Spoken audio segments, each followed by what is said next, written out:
எல்லோருக்கும் வணக்கம். இன்னைக்கு சாய் தன்ஷிகா நடித்த கௌதம் கிருஷ்ணா இயக்கத்தில் செந்தில்குமார் தயாரிப்பில் யோகிடாவோட ட்ரெய்லர் லான்ச்சு.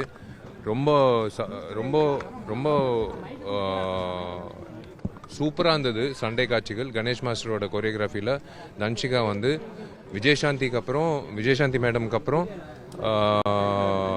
ஒரு சண்டே காட்சிகள் வந்து அவ்வளோ வந்து கன்வின்சிங்காக பண்ணக்கூடிய ஒரு படம்னா இந்த படம் தான் நான் இந்த காட்சிகள் பார்க்கும்போது நான் பார்க்குறேன். ஏன்னா எந்த இடத்துலையும் ஒரு ரோப் ஷாட்டோ லேண்டிங் ஷாட்டோ சில இடத்துல வந்து பிசிறு தட்டும் எனக்கே அந்த மாதிரி இருக்கும் என் படத்தில்.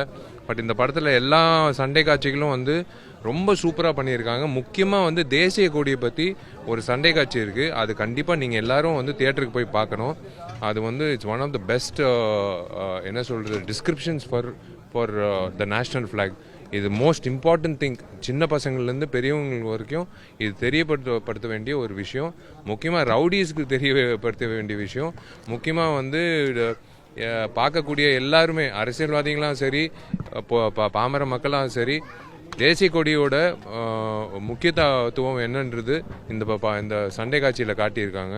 So I am so happy to be here. First நான் யோசித்தேன் என்ன எது கூப்பிட்டாங்கன்னு. ஸோ ஒரு ஆக்ஷன் ஹீரோயினோட ட்ரெய்லர் லான்ச்சில் வந்து ஒரு ஆக்ஷன் ஹீரோ கூப்பிட்ருக்காங்கன்னு அப்போ தான் தெரிஞ்சுது. ரெண்டாவது விஷயம், இதில் மறைக்கிறதுக்கு இனிமேல் டைம் இல்லை. Yes, I am in love with Dhanshika. I'm going to marry Dhanshika very soon. Building முடித்தோடனே I'm going to marry Dhanshika and I have announced on stage. உங்களுக்கும் நான் சொல்கிறேன், Dhanshika will be my life partner. Thank you.